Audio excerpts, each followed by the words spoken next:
Zelensky তিনি এতদিন পর্যন্ত বলেছিলেন তিনি রাশিয়ার সাথে কোনো শর্তবিহীন আলোচনায় বসবেন না, অর্থাৎ তিনি তার যে শর্তগুলো আছে ওগুলো যদি রাশিয়া মান্য নেয় তখন তিনি আলোচনায় বসবেন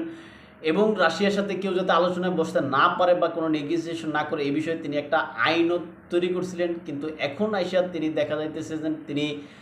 ওই আলোচনার জন্য তিনি প্রস্তুত এবং তিনি শর্তবিহীন আলোচনায় প্রস্তুত আর কি। এখন এখানে রাশিয়া তাকে কতটুকু ছাড় দিবে এরকম কোনো বিষয় নাই, লক্ষ্য নাই রাশিয়ার, কেননা রাশিয়া ক্রাইমিয়া দখল করে নিছে 2014 সালে। ওই ক্রাইমিয়াকে এখন যুক্তরাষ্ট্র স্বীকৃতি দিবে এবং রাশিয়া ইউক্রেনের যেই জাফরজিয়া, লুহানস্ক, ডোনেটস্ক এবং আপনার এই যে এই অঞ্চলগুলো দখল করছে, এই অঞ্চলগুলোকে রাশিয়ার হিসেবে স্বীকৃতিও দিবে না যুক্তরাষ্ট্র এবং এগুলো দখল করছে দিকে নিন্দাও জানাইবে না, অর্থাৎ আস্তে আস্তে এগুলোও